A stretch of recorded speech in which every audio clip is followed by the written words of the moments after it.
Wilmore joined the program Wednesday. Thursday, Jeff Garland stops by, and Friday, we have Tashina Arnold and Lorenz Tate. That's all week here on First Take from L.A. You know how much I love La La. That's what I call L.A. La La.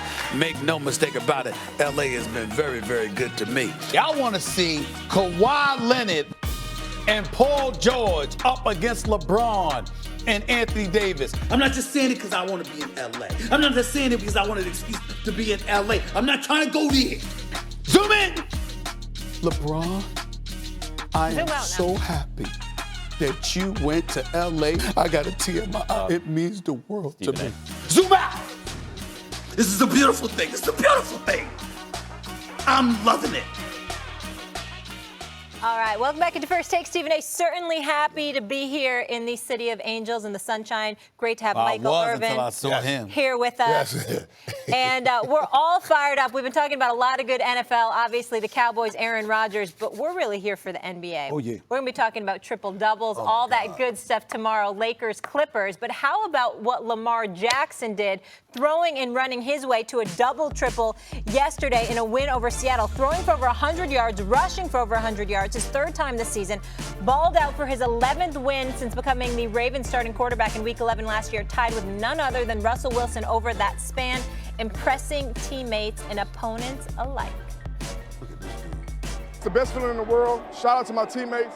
Lamar Jackson is truly a special player. He's the truth. He carried us tonight. He's had a great season. You know, he's been playing great, and always loved watching him in college and talk to him after the game. So he's a tremendous football player. I don't know how he do it, but man, he's a beast, man. I feel like he's gonna be the greatest one day. Max, let me ask you this: is Lamar Jackson already an elite quarterback? The answer is yes, and that's a complicated question because he's in the MVP race. So if you're in the MVP race, obviously you're elite so far. He was also, according to Warren Sharp Analytics, the most accurate passer at age 21 in the history of the NFL. People don't realize that. So that suggests that he should keep getting better, right, as he gets older. And if he's already in the MVP race, and he should, whether or not you think he wins it this year, I don't. I don't think he'll even be ready for the playoffs and a guy like Belichick, right? Like on the but that's not the point. He's a baby still. He's 22 and he's already in the MVP. So that would suggest yes too. But here's still my question about him long term. Playing with the lead, he's going to be impossible. Right. And if you pass on early down, if you pass on first down to open up the run for him, he's going to be impossible. But what I need to see is can he consistently, if you don't have the lead, move the ball down the field through the air, right? If he can do that, and by the way, the early returns are promising. It's not a guarantee, but it's promising. If he can do that, he will continue to be elite throughout his career. At this, so it's too early to say, write it, set it in stone. But at this moment, if you say, is an MVP candidate an elite player at his position, you must say yes. No, I don't. I don't must say yes. I can say no. I believe that Lamar Jackson is an elite athlete and an elite football player. But when you say elite quarterback, I am particular about it. It has nothing to do with Max being right or wrong. This is my biggest thing. I used to say the same thing about Cam. Cam was an elite athlete, still is when healthy. But when you say quarterback, I am thinking about one primary responsibility, an elite passer of the football. And when I look at Lamar Jackson, that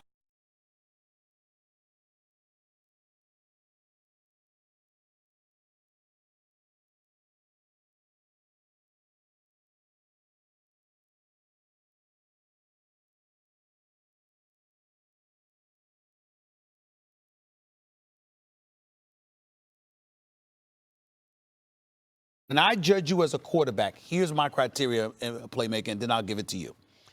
When you drop back to pass in the pocket, there is no option to run the football. Can you consistently fling that football with accuracy? That's the question. That is, to me, what defines an elite quarterback.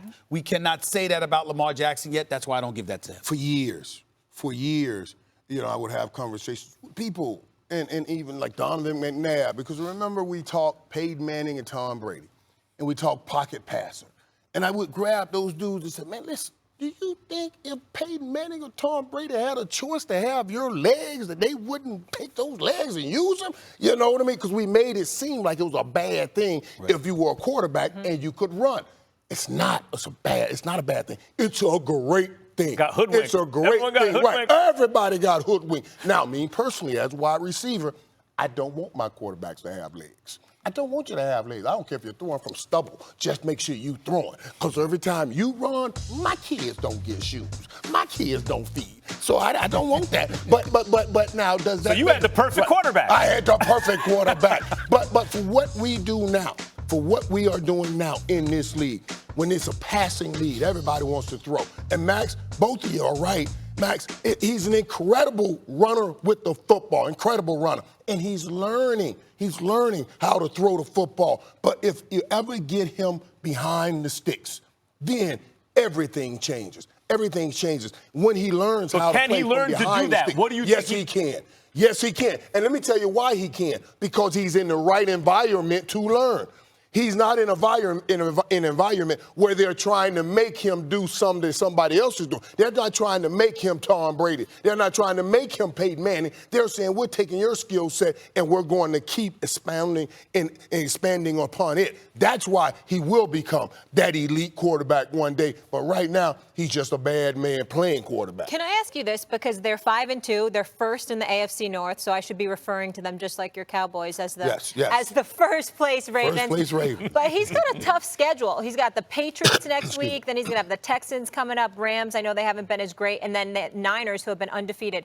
How do you think he fares against New England, that #1 defense, and Bill Belichick? And see, and that's Bill Belichick is going to take away that best thing. Somehow, some way, he's going to make you beat him with your weakness, not your strength. He's going to say, I'm taking this. You're not running the football on me. Now let me see you beat me with a pass. And they got a hell of a secondary in New England. Right, and those are the days that things get different for Lamar Jackson. But isn't it fair? Look, if you're 22 years old, I expect Bill Belichick. This is a really interesting game coming up because it's going to tell us something if they meet in the playoffs. I expect Bill Belichick to out-scheme whatever, and Lamar Jackson looked like a deer in headlights last playoffs.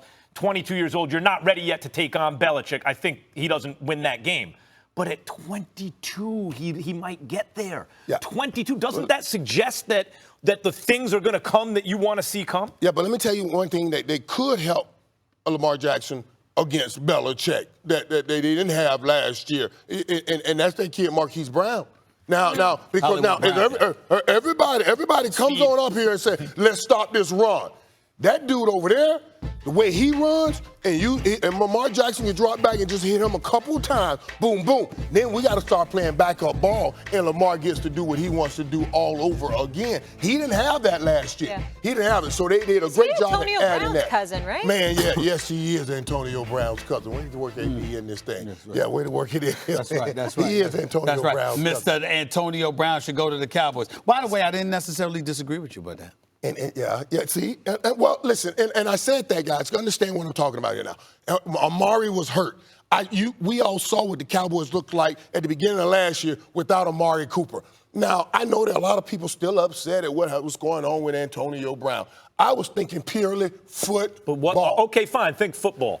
He talked his way out and made a commotion to get out of Pittsburgh. He winds up with Oakland, never gets on the field in the regular season, winds up with the Patriots, sends another text while he's there, gets kicked. Yeah. What makes you think he would stick with the Cowboys more than one game? Well, let me just say this, and let me just say this.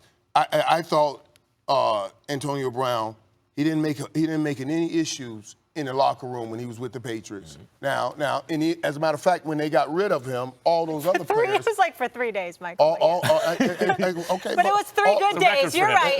Let me tell you something. Where I come from, Cal Ripken Jr. Where I came from, and I came from the world of a struggle. Yeah. So, and that's where they'll start telling you, hey, one day at a time. Yeah. All you're trying to do is piece together good days. You're going to compare Antonio Brown to you that way? To come out of a mess, you're trying to piece together good days. If he had 3 good days, I want to take those 3 and say, hey, man, we had 3 good days. Yeah. Let's keep building on that. Yeah. That's what I want to do. And all I know is he had those 3 good days. He had 3 good days. Now he did a stupid thing in making that text. And I'm telling you, right now, you want to catch him when he's figuring it out. And I believe sitting at home right now helps him figure it out. Here's where I think you're wrong. And here's the part where I think you're wrong. I don't think you're wrong about wanting Dallas to grab him, but here's where I think you're wrong about him. Number one, he ain't never walk away from $30 million. Do you realize all that man had to do was shut up until a Tuesday morning? It was a Friday. If he shut up until Tuesday, it's $29 million guaranteed. Tuesday. Shut up. Let me look in the camera and say this again. Yeah. It's a Thursday night. All he has to do is meet up with his coach, don't stand him up, and shut up until Tuesday morning, and $29.125 million would have been guaranteed, number one. Number two, he goes to New England. What does he do in New England when he leaves? He walks out the door and he talks junk about Robert Kraft. You ain't never done that? Stupidity. You ain't never done that? Absolutely. Michael, let me tell you. Michael, let me say this. Right. I'm not defending any of that. You were talking about purely all I'm winning saying games. is I'm talking the football side of it. Right. I'm talking Amari Cooper was down. I was worried about going on a football field without a good wide receiver. Michael, let me say Let me speak to this too. Let me Let speak to this too. Right. Because the reality is, my heart bleeds for him. My heart bleeds for him because his greatest asset is also his greatest liability. He has fought out of the ghettos of Miami, and I'm talking about a hellhole ghetto. Right. I don't know, none of you, I know what that is. None of you know where this kid has come from. A hellhole ghetto is what he has fought out of. And all he know is fight, because you gotta know fight to get out of that. But now in this situation, you shouldn't be fighting. Okay. You should be listening to somebody, address that. And he's fighting. The greatest asset has become his greatest liability. I want to address that. That's all Lots of dudes have fought their way out of that situation. Now, let me tell you why I think you're wrong about this. I love listening to you talk because it's obvious that you want to see the best in everybody. You'd like to see the best in Antonio Brown. But this is what did it for me. Why he's still not ready. After all that, he sends out a tweet to the Patriots. You're going to have to pay me. Wait a minute. That hasn't been decided. Might as well play me. I'm like, he still doesn't get it. Right. Why would another team hire him now? Right. And I hope Max, I hope somebody locks in, and I hope he listens. I hope he listens. But here, understand this, guys. All his life, he hasn't listened. He just fought. He fought. And now we're saying, don't do what you've done all your life. Where you and are. it's hard. It's hard to make that turn. Speaking of money, we got to pay some bills here and get in a quick commercial break. More First Take from L.A. When we come back, Michael will still be here with us. The Rams' shiny new toy helped L.A. crush the Falcons. But should Jalen Ramsey put fear into the rest of the NFC? Take it or leave it next.